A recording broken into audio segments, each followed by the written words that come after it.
Hello student, आप सबका स्वागत है फिर से एक नए वीडियो में। तो इस वीडियो में हम बात करने वाले हैं राजस्थान बोर्ड के 12वीं क्लास के इतिहास के पेपर के बारे में। जो आपके यहाँ पे 12वीं क्लास का इतिहास का पेपर होने वाला है उसकी पूरी की पूरी बात इस वीडियो में करने वाला हूँ। तो वीडियो को आपको पूरा का पूरा लास्ट तक देखना, जितना बताया जाएगा उतना आपको इस वीडियो से करके जाना, जिससे आपके सारे के सारे प्रश्न यहीं से कंप्लीट हो जाएंगे।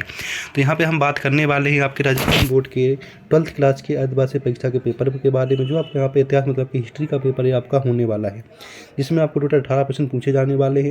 टोटल 3 घंटे 15 मिनट का समय इसमें मिलने वाला है। पूरा का आपका 70 नंबर का पूरा ये होने वाला है। और इस स्कैन के द्वारा आप इसका PDF भी प्राप्त कर सकते हैं, या फिर आप टेलीग्राम पे जो ज्वाइन करके वहाँ से भी आप इसका PDF ले सकते हैं। यहाँ पे आप रोल नंबर डाल सकते हैं अपना अंकों में, और यहाँ पे आप शब्दों में अपना रोल नंबर डाल सकते हैं। तो यहाँ से आपको पूरी की पूरी डिटेल्स मिल चुकी है। तो इस पेपर को आपको इस वीडियो को पूरा का पूरा लास्ट तक देखना, विद सॉल्व के साथ पूरा का पूरा वीडियो कराया जाएगा इसमें उत्तर के साथ। यहीं से आपके पेपर में सारे के सारे प्रश्न आने वाले, जितने भी वीडियो हमने पेपर बनाए वो सब यहीं से आपके प्रश्न बनते हैं। तो इस वीडियो को आपको पूरा का पूरा लास्ट तक देखना जाना, जितना बताया जाएगा अगर आप उतना कर लेते तो आपके पेपर में अच्छे से अच्छे नंबर इसी पेपर से आपके आ जाएंगे। तो जो भी स्टूडेंट राजस्थान बोर्ड का 12वीं क्लास का वो इतिहास का पेपर का वीडियो इसी को देख के जाए, और इसी को अपने दोस्तों को भी दिखाए, जिससे उनका भी इससे बहुत हेल्प हो सके। तो हम बात करते हैं पहले प्रश्न की। पहला प्रश्न इसमें क्या पूछा गया, वो सारे के सारे प्रश्नों की हम यहाँ पर बात करने वाले हैं कि कौन कौन से इसमें प्रश्न पूछे जाते हैं आप सबसे। तो यहाँ पे आप देख सकते हैं कि आप इसमें पहला प्रश्न कौन सा होने वाला है। आप इसको पूरा का पूरा स्क्रीनशॉट ले सकते हैं, जो यहाँ पर कोड दे रखा है। तो पहला खंड स्टार्ट ये हो जाता है। इसमें एक नंबर के सारे प्रश्न आपसे यहाँ पे पूछे जाने हैं। तो जो इसमें पहला प्रश्न पूछे जाना वो आपके बहु विकल्प प्रश्न पूछे जाने वाले। इसके निम्नलिखित प्रश्नों का उत्तर विकल्प चुनकर उत्तर पुस्तिका में आपको यहाँ पर लिखना है।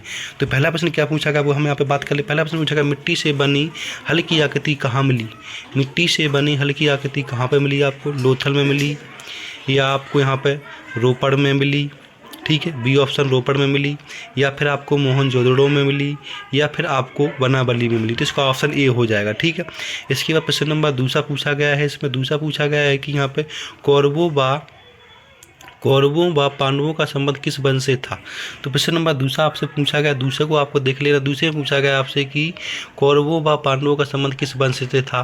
किस वंश से था, मौर्य वंश से, गुप्त वंश से, पंचाल वंश से, या कुरु वंश से। किस वंश से था कौरवों का, ठीक है। इसके बाद तीसरा, सांची के स्तूप का संबंध किस धर्म से है, बौद्ध धर्म से है, या फिर आपका यहाँ पे जैन धर्म से है।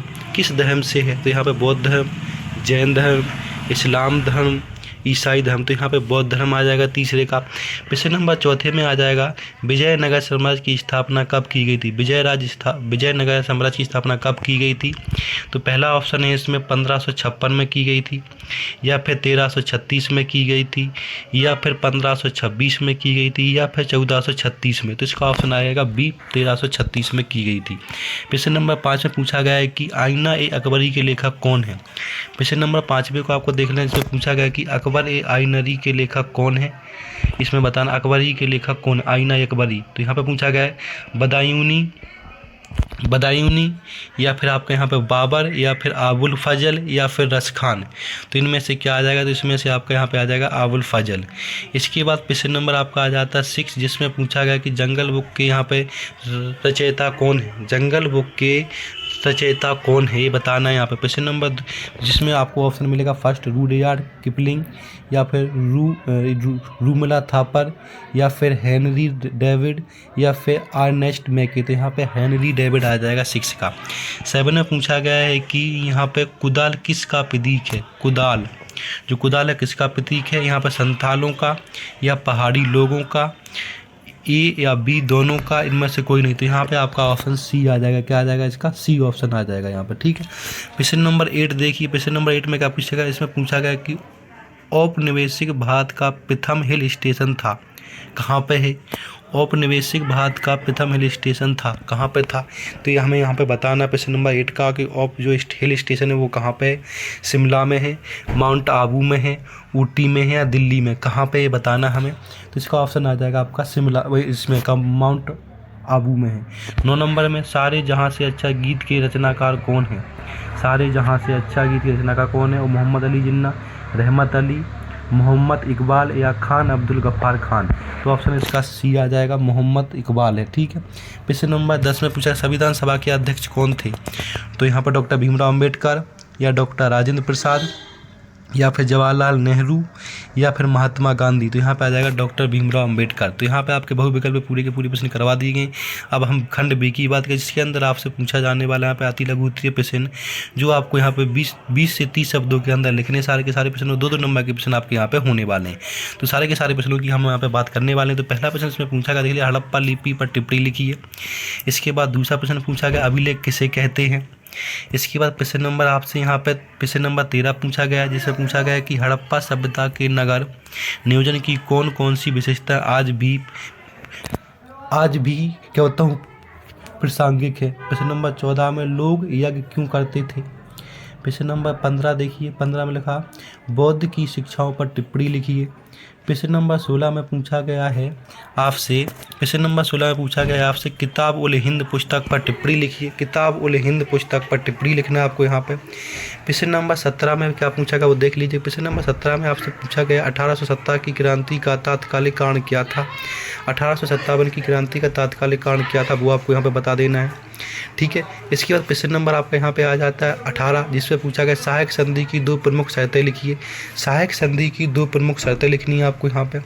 प्रश्न नंबर 19 में पूछा गया लॉटरी कमेटी से क्या तात्पर्य। लॉटरी कमेटी से क्या तात्पर्य है वो आपको यहाँ पे बता देना है।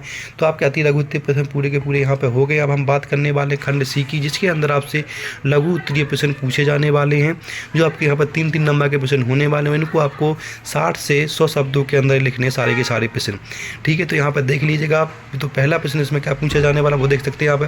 तो पहला प्रश्न इसमें पूछा गया आपसे अशोक के थंब सिद्धांत आज भी प्रसंग है, इस कथन की विवेचना कीजिए। प्रश्न नंबर 20 पूछा प्रश्न नंबर 20 पूछा महाभारत की विषय वस्तु की विवेचना कीजिए।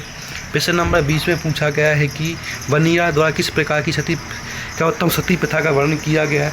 तो इसमें विजयनगर समाज में किसी क्षेत्र की किलेबंदी के लाभ व हानि बताइए।